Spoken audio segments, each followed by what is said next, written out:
This is the Misdirected Mark Podcast, a podcast about gaming, game mastering, and entertaining you, our listeners. We are explicit, you have been warned, and I'd like to thank Mike Willard for letting us use his music on our show. Now let's pick up those mics and get on with this thing. And welcome to episode 28 of Misdirected Mark Plays. Tonight we discuss plot points in the Cortex tabletop role-playing game. But first, my name is Jerry, and not the evil Jerry this week. My name is Phil. I'm Chris. And I am Old Man Logan. That has yet to be seen, by the way, Jerry. We'll find out how evil you are this evening. It's like Schrodinger's Jerry. Schrodinger's Jerry? Jerry. He is evil Jerry. Won't know until we observe it. Jerry. And do we have any announcements? Yeah, I think we should talk about a few other podcasts that we work on outside of this show. Oh, yeah. Please do. And by we, I mean everybody but me. Oh, okay. Well, in coffee-flavored horror, Chris, our friend John, and I discuss horror movies. And we talk about the good, the bad, the horrifying, and the horrifyingly cheesy. Yeah. So if you want to be uplifted and sad at the same time, I work on a podcast called Game on Glio, which is all about glioblastoma, which is brain cancer. I'm very fond of working on the show. The stories are very uplifting. We are in season 3. I have the episode 6 is released, and it's a lot of conversations with people who are thrivers and people who are doctors that work on this stuff. So we live in Buffalo, New York. We have Roswell, and episode 1 is actually with one of the leading doctors about this particular cancer in the country. So if you are interested in stuff like that, and also a lot of people who run foundations.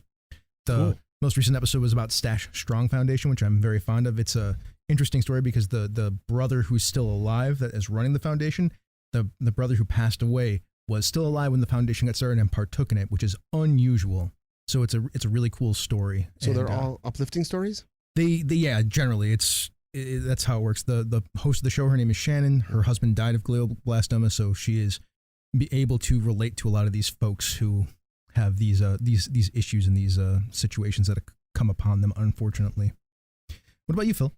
Panda's Talking Games. You know, that thing that Senda and I do where people write in and ask us to talk about some aspect of gaming, be it playing, game mastering tips, problems, challenges, that kind of thing. And then we figure out some answers and apply our vast experience, our decades of playing role-playing games, and honestly, about a decade of giving advice. So yeah, kind of pool that all together to try to help people play more better games.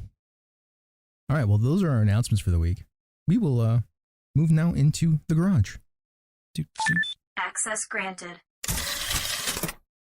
There are a lot of games these days that have a meta currency of some sort. It's something that you can spend to affect the game in some sort of way. That's a meta currency. Think about Fate points in Fate, Inspiration in D&D, but honestly, Hero points I think are the better mechanic in that game. Stress and Blaze in the Dark, it's a bit different, but as far as its implementation goes, but it functions in the same space. XP in Cypher, the Force points in Fantasy Flight Star Wars games, and those are just the ones I could think of while putting this together. These meta currencies have become a game design staple and something I imagine many designers consider when they're putting a game together. Cortex and its plot point was one of the early games that gave us a meta currency, and I believe the plot point has evolved into one of the better ones that exists out there. So let's talk about plot points. So first, what is a plot point? Like I said, they are the currency a Cortex Prime game runs on. This currency is a way for the players, that includes the game master, to affect the game beyond the dice roll. Now, Cortex Prime lets you use plot points in a variety of ways, which I'm going to get into, but first I want to talk about GMs. The GM has 2 pools of plot points, the bank and the pile. So the bank is a number of plot points equal to the number of PCs, which the GM gets at the beginning of each session. Now, these plot points are used for 3 things. 1, keeping GMCs in fights. 2, including more results in their dice rolls. And 3, activating SFX.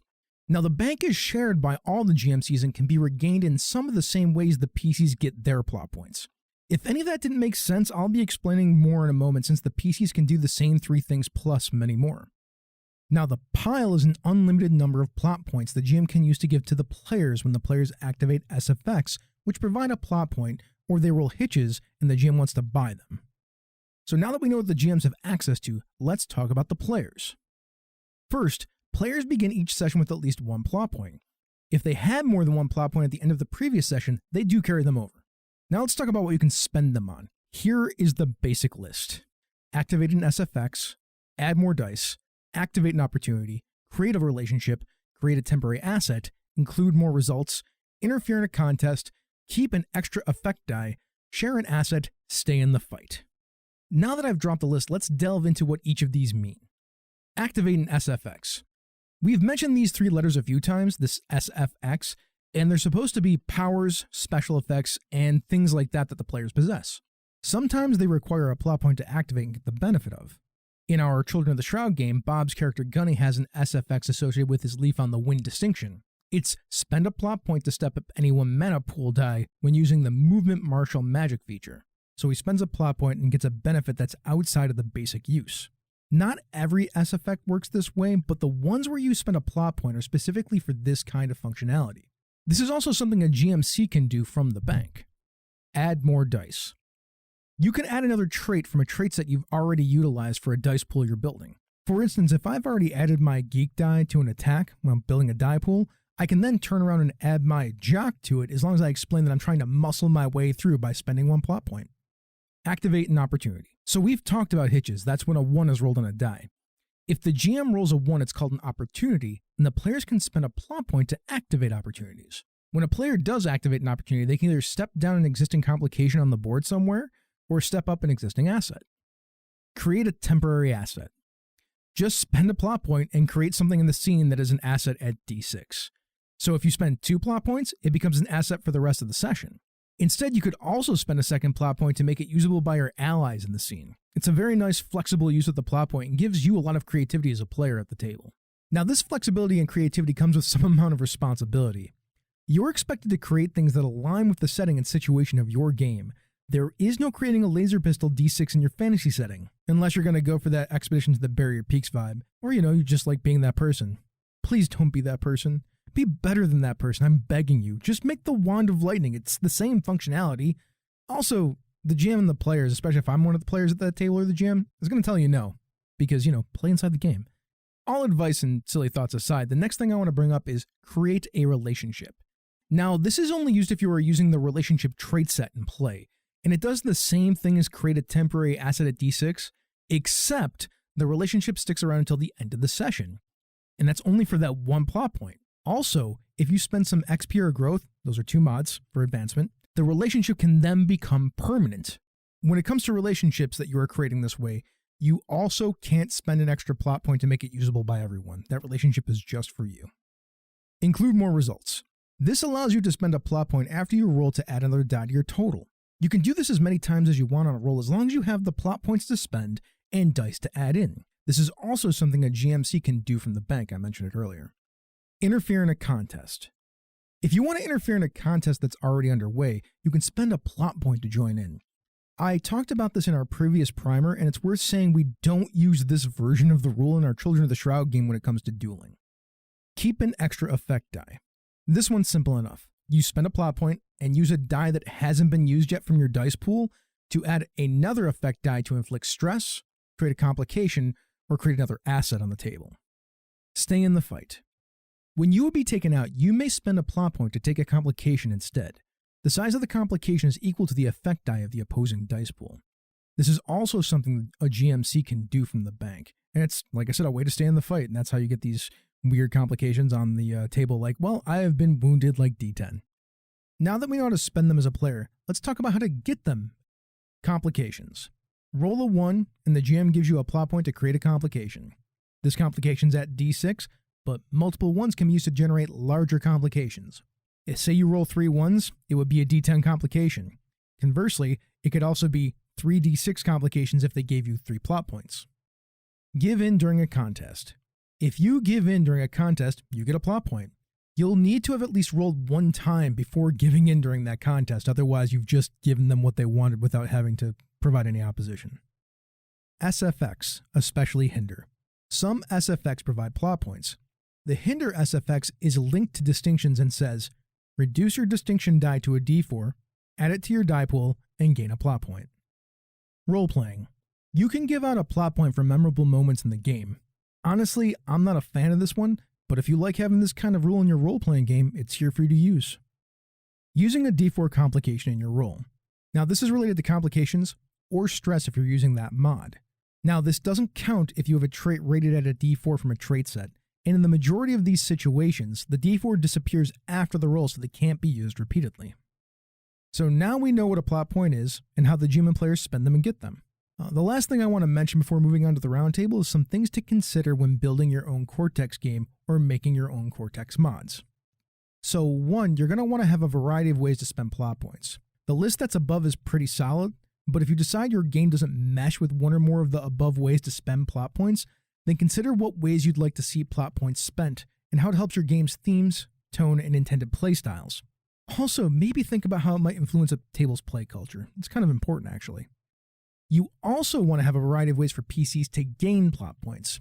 I tend to think of 3 varieties of ways to get plot points. 1, how a PC can get them from the GM. 2, how a PC can get them from a random occurrence. And 3, how a PC can get them by interacting with the game. Now, I think the last one is the most important to consider, so I'm going to highlight that.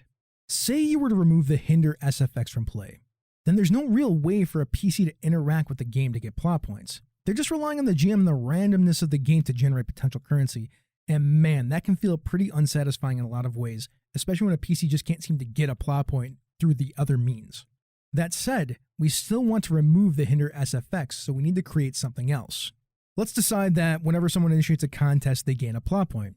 That will work really well for a swashbuckling musketeer-style game where contests of wits and sword fights can occur constantly. Now, if we don't want to go that way, we can just say that if you were ever building a die pool and you don't have a plot point, then you get 1 plot point. That means that PCs will always have access to at least 1 plot point when they have to roll the dice. Now, I find that last design kind of weak, but it's functional for keeping plot points in the PC's hands. The last thing I want to say about this is something that Cam Banks wrote in the book. He feels that it's better to include some way the PCs can make a riskier or challenging choice, which then gains them a plot point in the process. And what that means is, please don't leave the economy to the GM to manage. It should be in the hands of everyone at the table. And with that, I'm done priming you folks up on plot points. It's time to head to the roundtable to talk a bit more about them with the rest of the guys, but first let's talk about another show on Misdirected Mark Productions. Bob, take it away. We have this show called the Gnome Cast, and several gnomes from Gnome Stew get together to talk about gaming topics and themselves, and it's all in an effort to entertain you and to avoid being thrown in the stew pot. You know, me and Jared lost the stew pot for a hot second there. What? Yeah, it went missing. There was a party at the gnome tree. Don't tell Ange. We said there was a natural disaster, but recently it was found. Like we found that we actually paid somebody to clean it up, but I was, bathtub drunk couldn't find it. Dude, you don't have too many more of those left. I got like 2 left. Yeah, you got to be careful. I know, right? These people, I suppose, you would be one of those guys that would go on a party boat and chuck the stew pot across to another boat without thinking about whether it's going to sink. It's if true. They miss. It's true. I do have to tell you, Phil, the company that cleaned up the pot, they welded shut the escape hatch in the bottom. That's going to be a problem. So I mean, just don't try that trick anymore. Yeah. It's not there. There was an escape hatch? Yeah. That's how you get out. It's the thing about the gnome stew. People don't realize, like, there's kind of a history for that stew pot and the things that have been done to it and what's happened to it. Yeah. All right then. Well, would the vat of acid trick work in the stew pot? We sort of used to do that, right? Because Phil would pot, Phil. Yeah, he would just escape through the hatch. So Phil is like the least cloned gnome ever that's been around for a long time. Wait, right. You knew they were clones? Yeah. I murder my clones. Jared's got an extra clone. That's how he gets all those reviews done. The clone woke up early. Bob's quote right there is like a 20-year-old quote from our Amber campaign. Like, literally, I'm the only person who gets that joke. Yeah. All right, let's move on to the roundtable section. So let's get into talking about plot points. Bob, would you mind asking the first question? Why, yes, I would mind. Oh, wait, no, that's not how that's Do you want a supposed plot to go. point for it? Yes, give me a plot point and I will ask the first question. I don't have any plot points. Phil, you're the game master. I didn't bring them, but I'll hit you up on the next game. I will consider that a plot point in arrears. If you will ask me a question today, I will give you a plot point on Tuesday. There you go. If you understand that joke, you should be scheduling your colonoscopy. Yes, you should. Question numero uno. What the hell, Bob? What are some of your favorite uses of plot points in our Cortex games, and what made them so memorable? I don't know if I have a specific one, but I always like it when I have, and when we play Ox especially, right? Like I have some pretty good rolls in that game. And so sometimes I give you guys a pretty good run for your money, and I really love when you guys roll and then you guys are like looking over the dice, and you're like, wait. I'm gonna spend a plot point. I'm gonna add an extra die into this. And like what seems like, oh, this is gonna be like an easy, like I easily have this task, you guys wind up snatching a bunch of those out from under me by creative uses of plot points. So I always find that to be quite enjoyable. I'm rooting for you guys. I have three actual moments that I found that were fun in my as far as favorite uses of plot points. One, I like when Phil has twice now given two people a plot point to create a complication on the table that made it difficult for both of those characters. I think that's a fun use of the plot point and fairly unique because it's not exactly in the rules. Yeah, it's not in the rules. I kind of just winged it, but you're right. That was cool. And we did it right on the show. It felt good in the moment, Yeah. so it worked. I think I usually cut these out, but there's a lot of times where Phil's like, I don't know if I could do this. I'm like, hey, bud, just spend one of your plot points to add a die. Because it's like Phil forgets that he can do that for his GMCs a lot of the time. Which is funny because I actually put a stack separate, like from the pile. Mhm. Like I put my bank away from the pile and then I forget to spend them. I did not with the fight with Samia. No? I did a good You did a good job. I did a good job because I a couple times like really punched back hard because I was able to You buy did. up. And my other one was early on when we were having that fight with the Lancaster Legends, and I created the ice swords that floated around and spent the plot point to make it usable for everybody because then everybody had ice swords that they could use to fight the Lancaster Legends. I enjoyed that personally. So those are my three moments that were some of my favorite uses of plot points in our Cortex games, and just the idea of like swords flying around was fun for me. For me, one of my favorite use of plot points is actually getting them in our Aux game. My scientist Gree is prone to, just by the roll of the dice rolls, is constantly succeeding with complications at a number of different things. And most of his experiments tend to blow up in his face, so to speak. And the ability to get plot points is nice because it still gives me a chance to do something else so that I can succeed at what I'm attempting, but also the complications that come with it and the way that Phil uses those. And sometimes he'll just give me I'm going to give you a plot point for that as well because I'm buying that one. You rolled a one, and I'm going to buy that. And as soon as I go to do any experiment, I can almost see the glee in Phil's eyes because by the time I get my dice pool assembled, he's already here. He knows what he's going to do when I roll that one, which is going to inevitably happen. Or if I roll 5 ones at once. From behind the screen, the thing is, coming up with ones on the fly is often hard for me. So for tasks that I know are going to be in the game, Mm-hmm. I prep those, and I actually prep what I'm going to do for hitches. Like I have a section that says like what the difficulty is and if there's any other distinctions involved. And then I have like what is heroic success, failure, and hitches so that I know. So in the moment, if I like something better, I'll go with it. Mm-hmm. But if I'm going to lock up and I'm like, oh, I don't know what to do with this, because I want to buy your guys' ones in part because it's not the complete economy, but it pumps the economy by keeps them buying flowing. those ones. So I like buying them. I just want to do something meaningful with them. So I sometimes prep my ones. Nothing wrong with that. Yeah, it's not a terrible idea No. to have some suggested ideas for those. But sometimes you guys narrate something and I'm like, oh, I got a better idea. I was going to say you were about to say something. Yeah, about was that. that the thing you were going to say? Polly came out of a giant set of ones that Phil bought with a plot point. Yep. One plot point created a whole story arc that created a sentient fungus plant thing that became an NPC in our crew. Yes. Yep. Like it is the most Glorious. organic storytelling thing that one of the more organic storytelling things that I've ever experienced in a role playing One of game. the best parts about that was that it was a heroic success and 2 ones at the same time. So that was one I did not have written down. I think what I had written down for that, because the challenge was to go all the way back to Polly. The challenge was there was a super pollen on the planet that was giving you all allergic reactions. Yes. So Jerry's character Gree was like, I'm going to make something to combat that. And I was like, yeah, that makes sense. Like I also kind of thought that's what would happen in the game. So I think what I had for written down in the prep for ones was like to give you guys some side effects. But then like Jerry rolled really bad. And I was like, side effects, one, if I buy, because it was enough ones that I was concerned if I bought these as side effects, it was really going to fuck you guys up, right?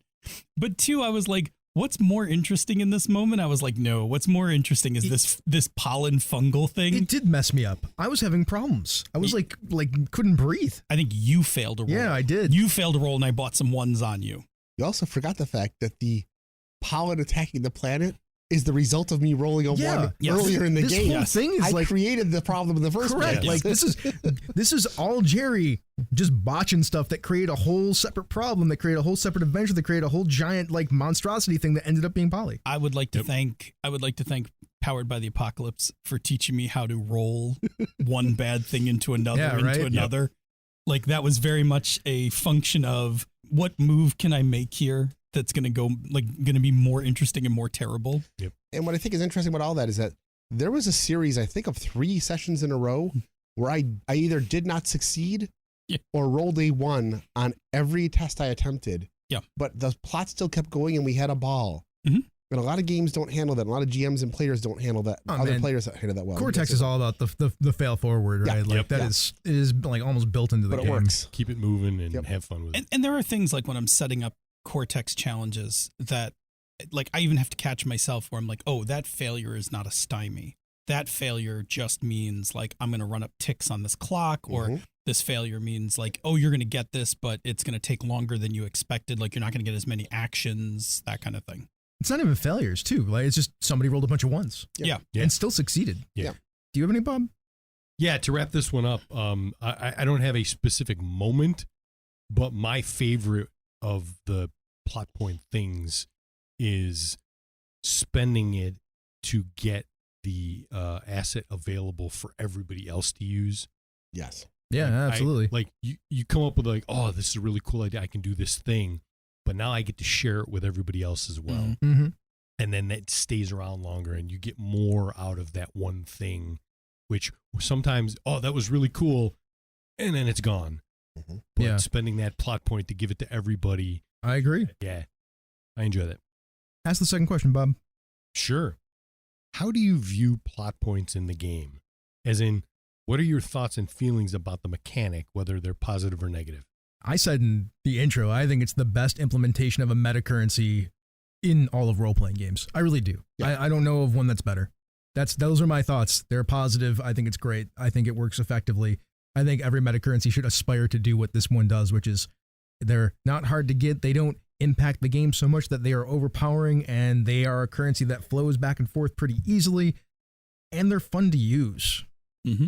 Anybody else got anything else about them? I will second what Chris said, and I think I'll add to the fact that unlike some currencies, they are not vital to situations. There are some games we've talked about where everybody hoards their currency points till the big fight, the big combat, whatever. Because of the way that plot points flow so freely in the game and the fact that players can simply take that D4 to get one when they need one, means that they spend them more often, they spend them more freely, and you're not necessarily crippling yourself just to get one.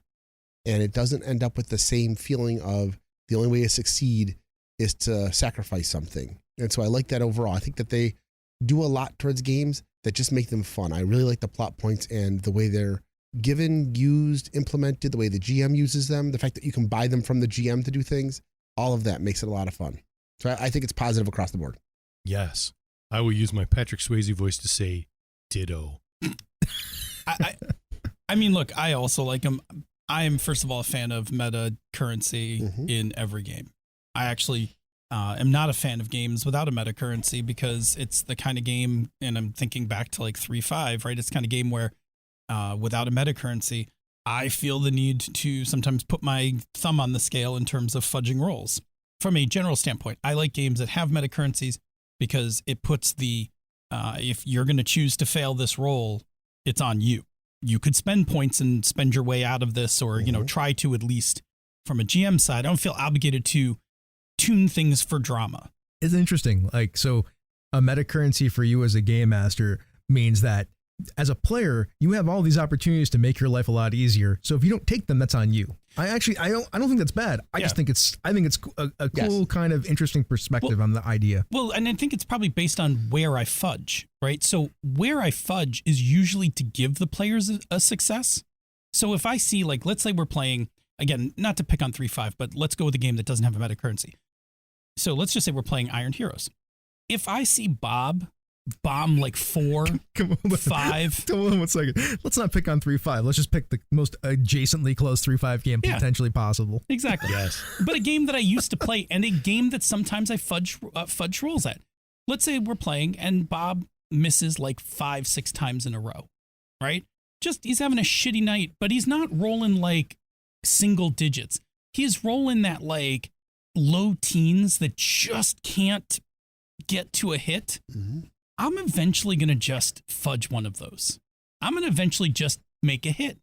But if Bob has a meta currency and he rolls that close thing and looks and is like, I'm going to hold on to this currency, the shot isn't as important to me, Mm-hmm.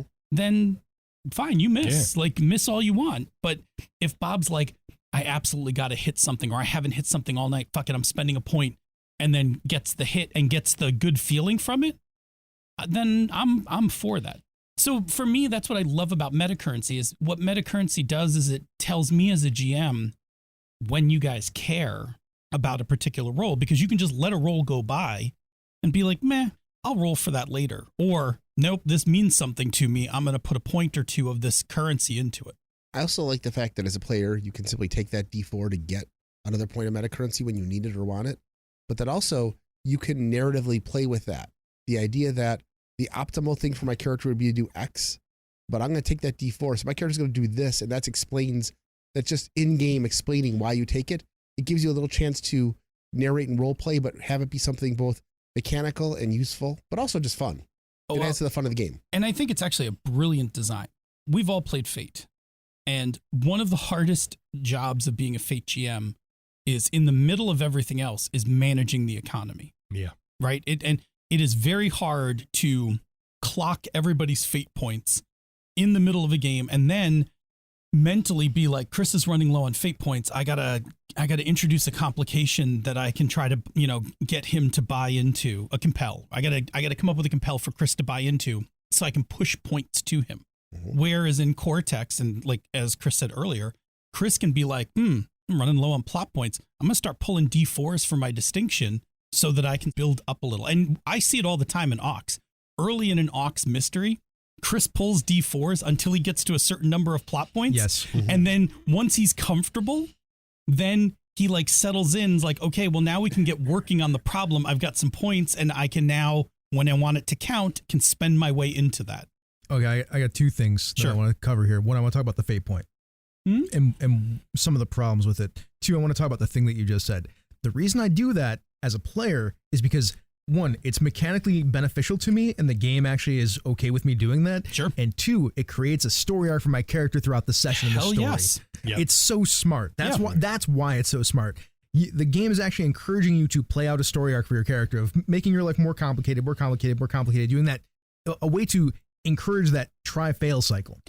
Without having to push extra narrative into the thing, because you're just like, I have trust issues, so I'm trying to work on this, but I can't really work with anyone on this because I don't trust anybody. Exactly. I'm just going to take the D4, as opposed to me as a GM having to like artificially come up with something, or not artificially, but inject a piece of narrative into the game that's like, oh, would you like to do this? Right? As I like slide that fate point. Yeah. Mm-hmm. Now, in Fate, you can self-compel. But I will tell you the thing that I've kind of realized about Fate that makes me think that the fate point has got some issues. I mean, I think it's a perfectly fine mechanic. But if I compel you, often I am giving you a mechanical benefit for some nebulous narrative complication. Sure. That I will, as a game master, then bring its ugly head to roar, or rear, I should say, later. Now, that is not as clear cut as what Cortex does. Correct. And that's, I think, the problem that players have is like, I'm going to get my fate point, but I am giving it for an unknown detriment that is coming later. Yeah. And sometimes it's way later, and sometimes I've done it where I will require like an extra skill check before you can get to the thing you want. You did it to me one time when we were playing 4 sessions later. Yes, like, I did. Remember that compel? I'm like... I 100% came back on you. I was like, I don't know that this is a long time ago. Yes. This is like years ago. Like a decade 7-8 years ago. ago. Yes. I don't know if that's how the game works. No, like, in my head, I'm like, I don't think that's how it's supposed to go. But I'm pretty sure that wasn't correct, and it was like a signs and portents thing. Look, I was narratively, mechanically though, I couldn't find anything wrong with it. It just didn't feel right. The thing about it was, and I remember doing it, but I vaguely remember the story. You did something that had not an immediate repercussion, but you did something that set in motion something much larger. Yeah. And so I gave you the fate point because I was like, oh, it's a compel. Like I compelled you into like essentially pushing a button that 4 sessions later opened the door to something terrible. So like, yes. And mechanically, it's actually okay, I think. Right. I couldn't find anything that was wrong about it, right? But like in my head, I'm like, shouldn't I get like 3 or 4 more fate points now since the world just ended? Yeah. And I think the other problem with that is like, it's the kind of thing that if done wrong, you'll never want another compel. Yeah. Because you're just like, oh, I don't know. I'm just going to have this like, sword of Damocles hanging over me. Correct. Yes. Which, good reference. Not that you know that you just did a thing, but that's totally a Dresden Files reference to where the compel came from. Yeah. Like the sword of Damocles is one of the original ideas for why the compel exists in Fate. I totally from the Dresden Files did novels. not know that, but just know the sword of Damocles. Because it's an aspect that Harry has in the role-playing game for like the early part of the game. I think like on his character sheet, it's on there for like early Harry Dresden, and it gets compelled all the time in the books. If you read the books, you know what we're talking about. Now, like I said, I think mechanically the reason why compels are so hard for people is because I get a mechanical benefit for an unknown complication that I don't know when it's coming or how it's coming. Yeah, and it feels bad. And that's the part that was like kind of on the edge of the game. I feel like I'm sacrificing something just to do something. Not only just sacrificing, if you could sacrifice and know what you're sacrificing right away, is a different thing than I am sacrificing something that could be not too bad or awful later. My better compels in games have included things like you're trying to negotiate with the king. Sure. But the character who can't shut my big mouth, I've compelled to butt in the middle of the negotiation. Sure, right. Yeah. Like, and then made everything more difficult because of it. Mm-hmm. That's a much better, right? That's a immediate. But there's like an art to it, right? It's not clear cut. Yeah. Yeah. That's all I'm saying. Right. And those are the differences between those two things. And that is where I get back to why I like in Cortex with the distinction is that rather than me having to like compel something and either figure out something short term or long term, you've just been first of all, it's on you. Why is this distinction a problem in this moment? Right. And it's cool because then you narrate, you're like, oh, I have trust issues, or, oh, I am reckless when I get creative, to build a solution. You're putting it on yourself also by using the fiction of the game and your character sheet and the aspects of your character. So it's all way more lucid and compelling. And quick. And quick. Mm-hmm. Because that problem happens in the check you're making, not in an additional check or somewhere down the line. So you not only get the point quickly, but the game keeps moving. I will also go one step further to say in Fate that actually the more beneficial thing to do anyway is wait till you're in a scene and then just create an aspect. You get an invoke or two on it, and it's way better for you than trying to compel yourself. Oh, yeah. And other people can use it. Create Advantage is, and I've said this many, many times teaching Fate, Create Advantage is the secret weapon of Fate. Yeah, it is also it's the killer app. It's actually how you're supposed to play the game. Exactly. See however many episodes when I talked about Rocklips and how Eric Simon figured that out before the rest of us in a lot of ways. And it's like, here's a game that actually just does the thing that the game's supposed to do. Our 36 shift hit in our Rocklips game is like the best. Let's move on. So concerning plot points and the idea of them being a metagame currency, do you think they make the game more metagame than it needs to be or should be? Why or why not? I'll say no. I don't think they make it more metagame. I think they're just part of the mechanics of the game. I don't think they're any more metagame than roll a d20 or something else. I just think that as a mechanic, because the game is designed this way, they allow the characters to role play and use their abilities in more creative ways. I think they just free up the ability of the players to play the characters. That's my feeling. I don't think they're necessarily a more meta game than they need to be. I put this question together as a loaded question. This question doesn't have an actual answer. I have thoughts. Go ahead. To Jerry's point, I think having the mechanic doesn't make it more or less metagamey than having to assemble the die pool and all of that stuff. I think the question I would ask is, does it increase the latency in a turn or in the, the check? 100%. It absolutely does. Yes. But I also don't think that's a bad thing because, again, and I guess I should just state this, I don't have a problem with the meta aspect of gaming. I'm not an immersion player. I am a micro immersion player. I like immersion like in particular scenes, and then I'm totally fine coming back out to a game level layer and doing all that stuff. Foci layer, same thing. Foci layer, cluster, thought, whatever it is. Whatever term. Whatever it is, we all know what it is. We've been using foci lately. We've been using foci. So anyway, I like that actually, because I'm not acting in a play, I'm playing a game, and the rolling of dice and assembling pools and that kind of stuff is playing the game, and I like that. Mm-hmm. I do too. I like your loaded question. Is it more meta game than it needs to be or should be? I usually say, Sean P. Kelly this. Sean P. Kelly actually doesn't do this anymore. Sean P. Kelly is very good about explaining his reasoning these days because he doesn't have Brett talking over him constantly, because that was a problem. I've come to find out. Listen to Sean on RPG Talk on Saturday mornings. It's good. Anyways, it all depends on how you want to play the game. If you want to play more in the character story foci where you're not like worrying so much about mechanics, this game is terrible for you. Oh, and yeah, it's no, way too meta game. No, you should definitely not play Cortex if immersion is your... Yeah. If you like writer's table games, this game is great. Yes. I mean, we actually had that problem in a couple of our Ox games where we went for a whole session and rolled the dice like once each, and that was it. And so as a result, we weren't generating any extra meta point. Like, I started the game with one plot point for free. I ended the game with that plot point for free. Yeah. So that happens. So I think the game works better when you are engaging. This is a game where I think the game works better when you're actually engaging the mechanics on a fairly regular basis as part of the story. I think any game works better when you're engaging the mechanics. Absolutely. I'm not denying what you're saying, Jerry. I'm playing games for a reason so I can play the games. Go ahead. You should caveat that as long as the mechanic is good, because there are games where I avoid that rolling those dice as often as possible. That's true, but I don't play those games. That isn't this game. We're talking about the difference between quality.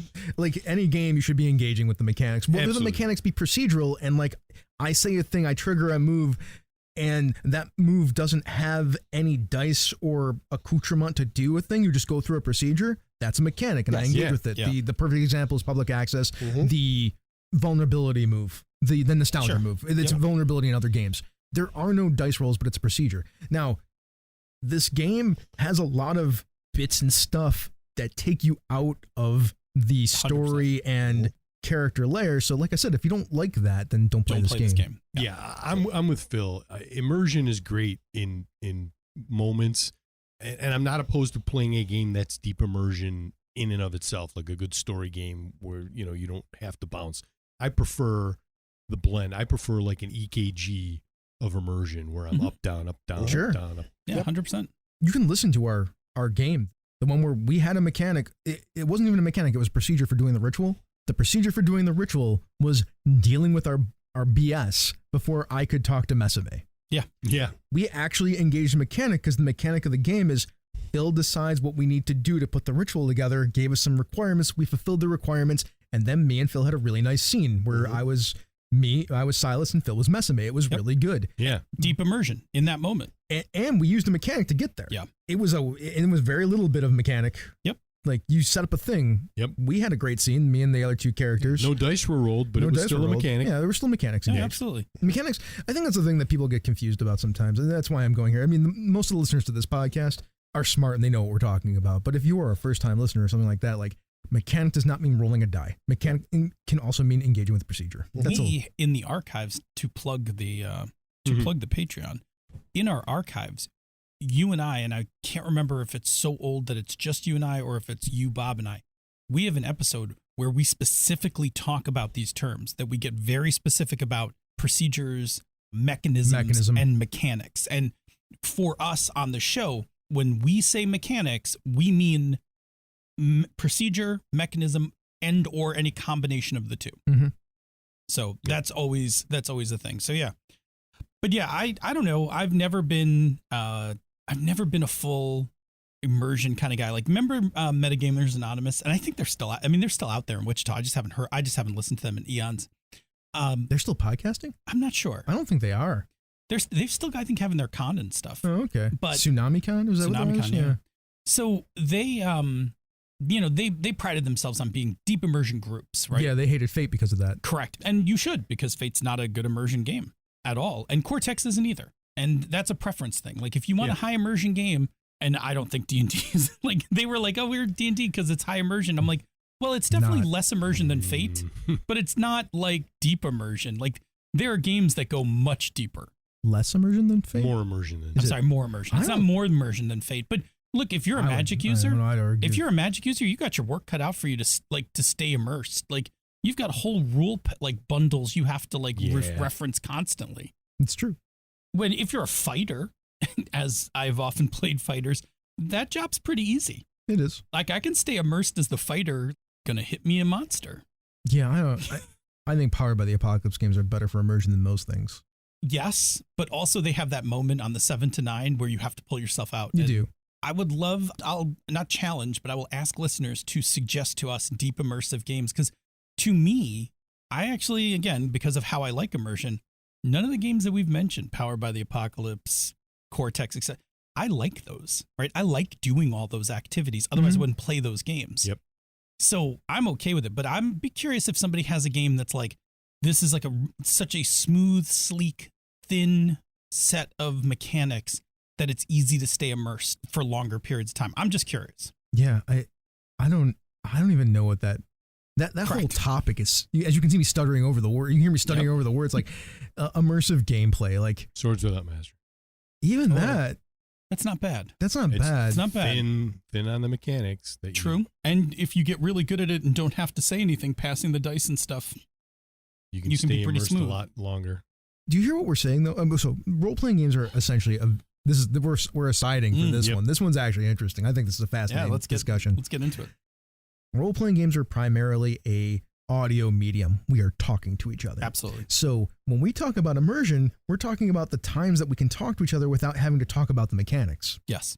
Which is interesting to me because I think when you pick up dice and start rolling them and things like that, that is engaging mechanics and it breaks the immersion. Yeah, absolutely. So I've never understood the concept of what people think of as immersive gaming. Yeah, I'm 100% with you, which is why many, many years ago when I was hanging out and talking to the folks at Prismatic Tsunami, I had the same thought. That whole discussion is what eventually led us to the original Layers episode. Correct. Because Because we were talking about the same problem, and we were talking about, well, when you pick up the dice and look at your character sheet, you're now not in your character, you're in the game, and that's how we began this whole thing of layers, which we then agreed later was foci. So the reason I think D&D is so weird when people say immersive, you roll that D20 a lot, especially in a combat.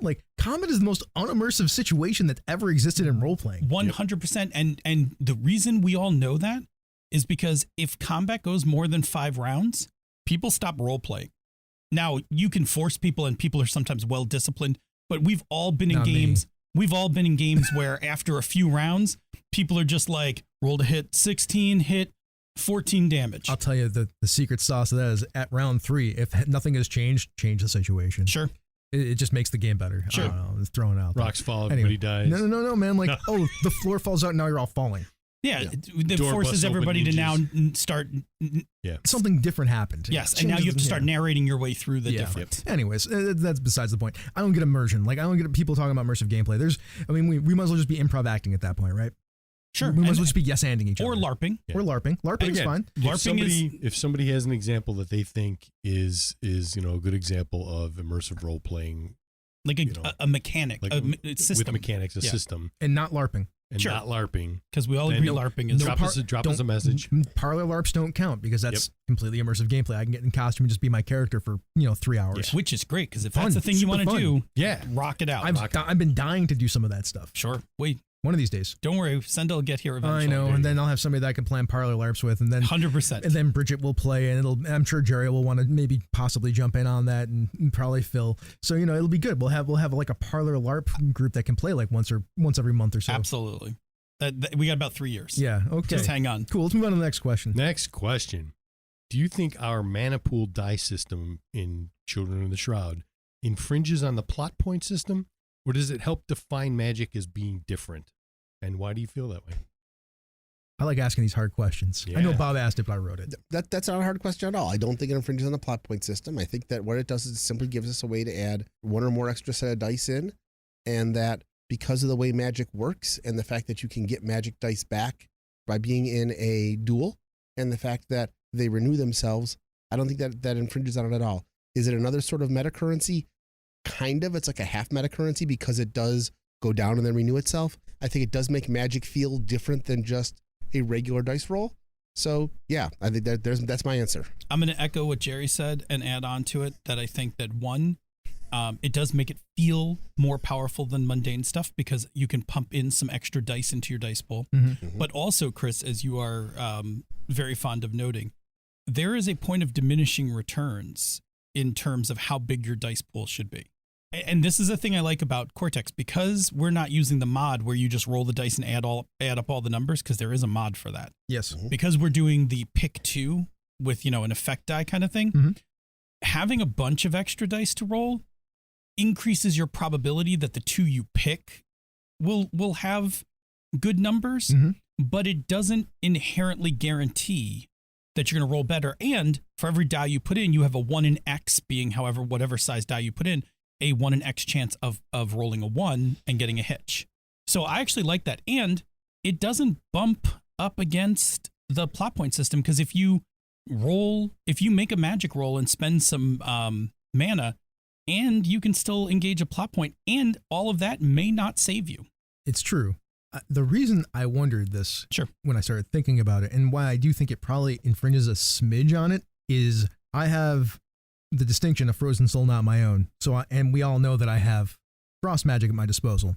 So anytime I want to, I can spend a plot point to create some sort of ice aspect on the table Mhm. or water aspect on the table.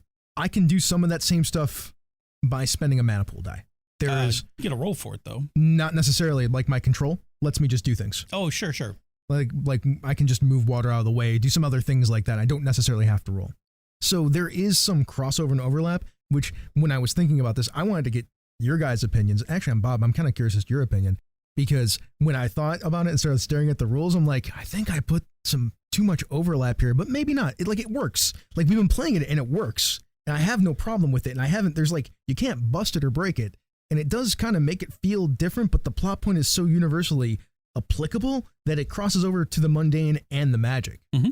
Now, if we put a rule in there where you couldn't use plot points for certain magic things, that might help distinguish them more, but I don't know that they're infringing on each other. I just think that the overlap is so great that it kind of messes with how the mana pool works and how the mana pool kind of infringes on the plot point a little bit.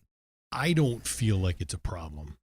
I think the system works. Yeah. I don't think they're bumping into each other. I don't think it hasn't been an issue for me. I think it was a well thought out idea that in practice is doing what it was supposed to do, and it's making things very interesting at the table. So I'm fine with it.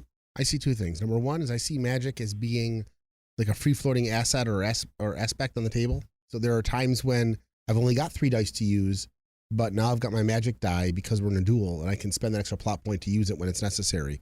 You don't have to spend a plot point to use your mana die. No. But I mean, I can add that in. I can use it I see what you're saying. it's a 4th die I can use to build the pool up.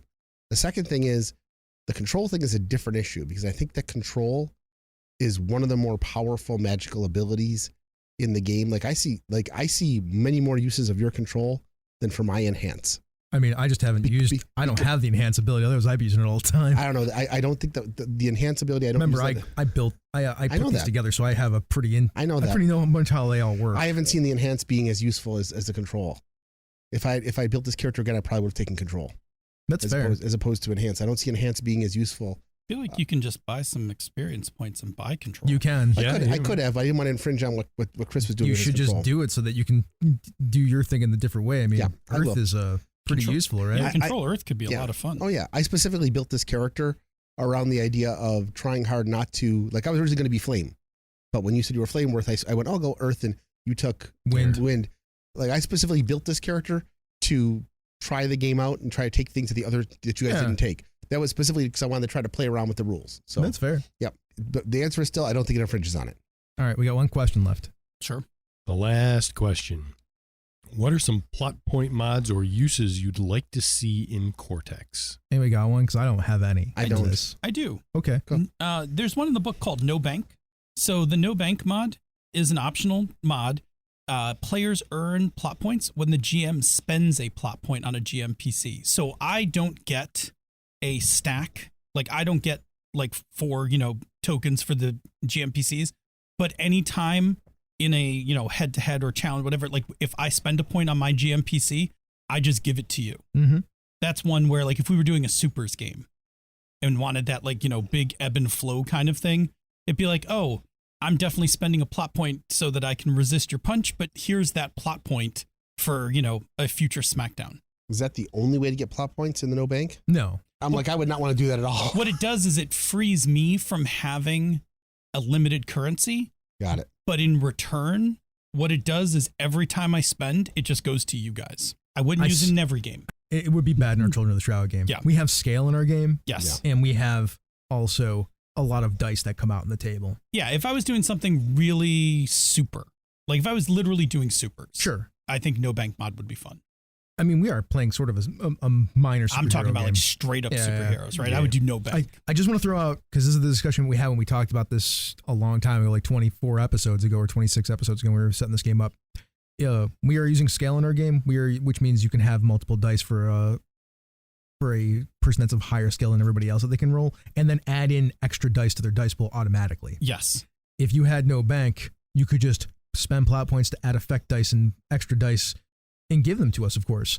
But you could have a 10 die pool and use every die. Now, correct. I'm not saying that you would, but mechanically you could. Oh, absolutely. And that's actually a problem for the design of the game, right? Like, that's all I'm saying. Like, Yeah, that takes scale and throws it way over the top. I would say as long as you didn't have scale in your game, then the no bank thing is probably okay to use. So this is where, and I think we talked about this in an early episode.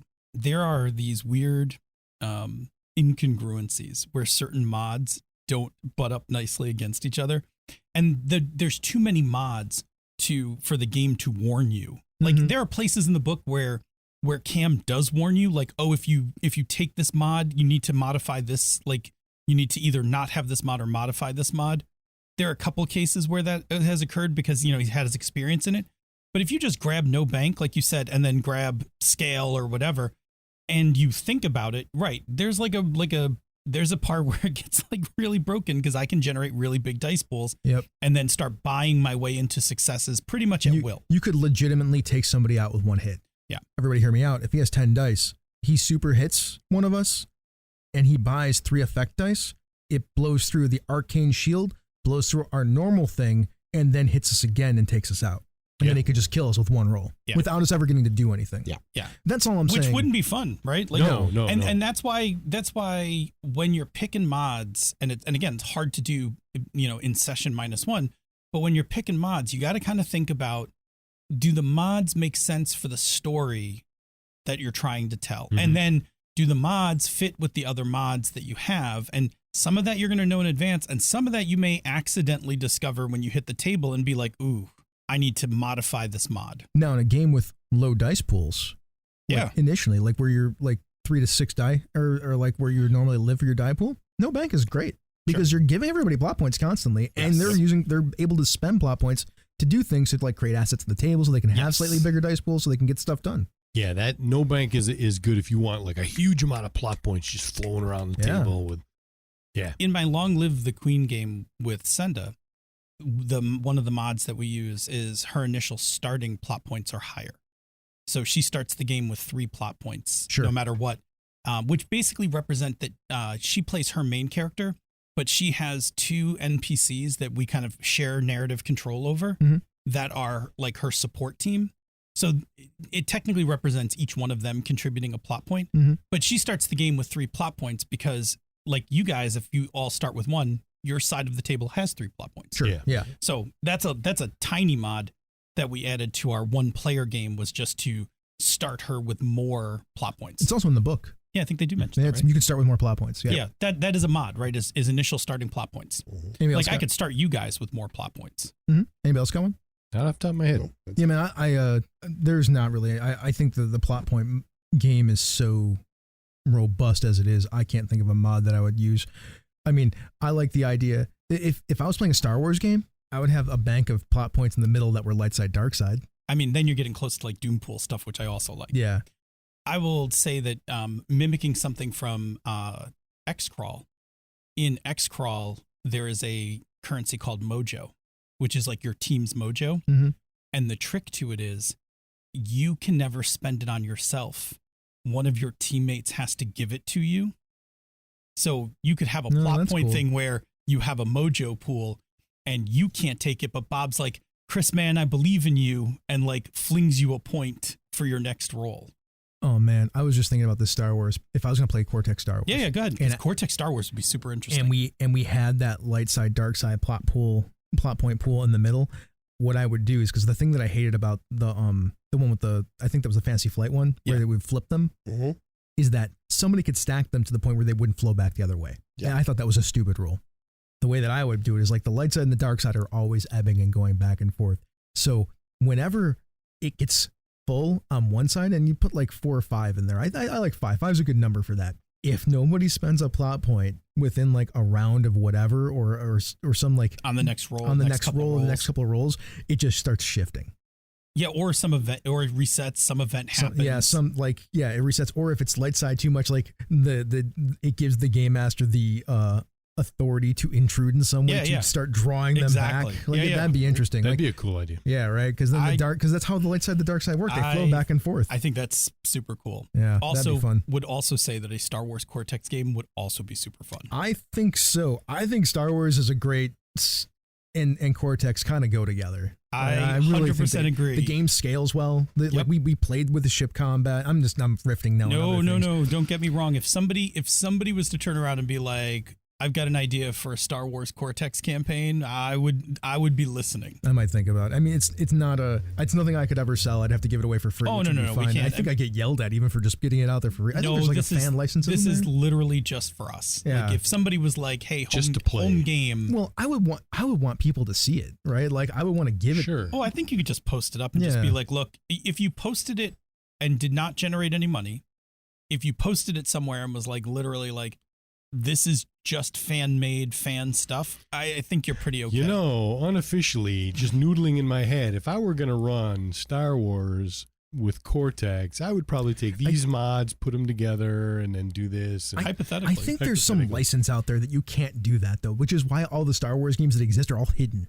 Yeah. I think Star Wars actually like locks that thing down hard. I don't know, because I mean, Savage Star Wars, there are like 3 versions of them, and they're easy to find. You can find them, but people don't claim ownership to them usually, and often they get shut down. If I wanted to play a game in Cortex where I was playing Space Wizards with light swords, yes, you just call it something else. File the serial numbers off. Yeah, I'll still call it. I mean, listen, if we're playing it around the table for us, it's just Star Wars. It's fine. You could use us to play Star Wars. Anyways, that's all I got. Are we good? We want to move on? Yeah, let's do the thing. Good All stuff. right, well, that's all for our Cortex plot points. That happened one more time. Unless you want to do the misdirected word scramble. Anyway, that's all for our Cortex plot points primer. We hope that you'll tune in next week for another episode of our actual play, The Children of the Shroud. So, what do you guys think we should talk about in our next primer? I would love to eventually see us do a primer on some of the mods and rules. Yeah, that sounds like a good idea. Aren't using. Thank you for listening to Misdirected Mark Plays. Now let's do some Patreon shoutouts before we get out of here. Let's start with the Royal Court.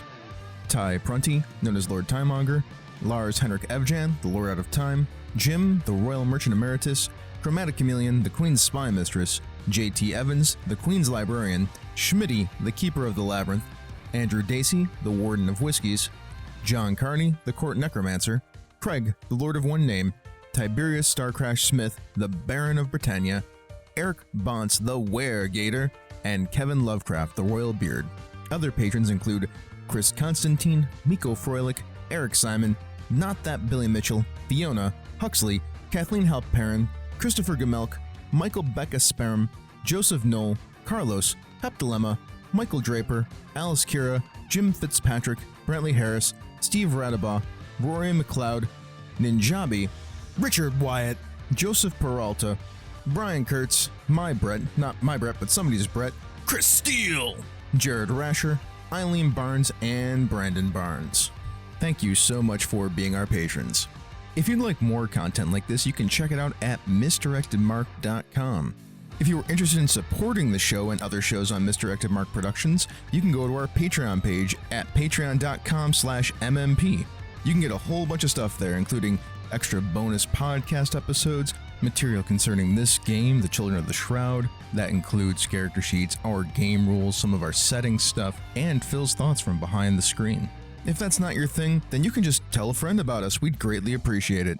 If you're looking for other podcasts to listen to, there are a variety of shows on our network. You can check out Pandas Talking Games with Phil and Senda, where they talk about all kinds of game stuff. The Gnomecast, where a bunch of gnomes get together to talk about gaming topics to avoid being thrown in the stew. And Thaco with Advantage, where Ange and Jared talk all about D&D. They're going to talk about it anyway, so why not record it?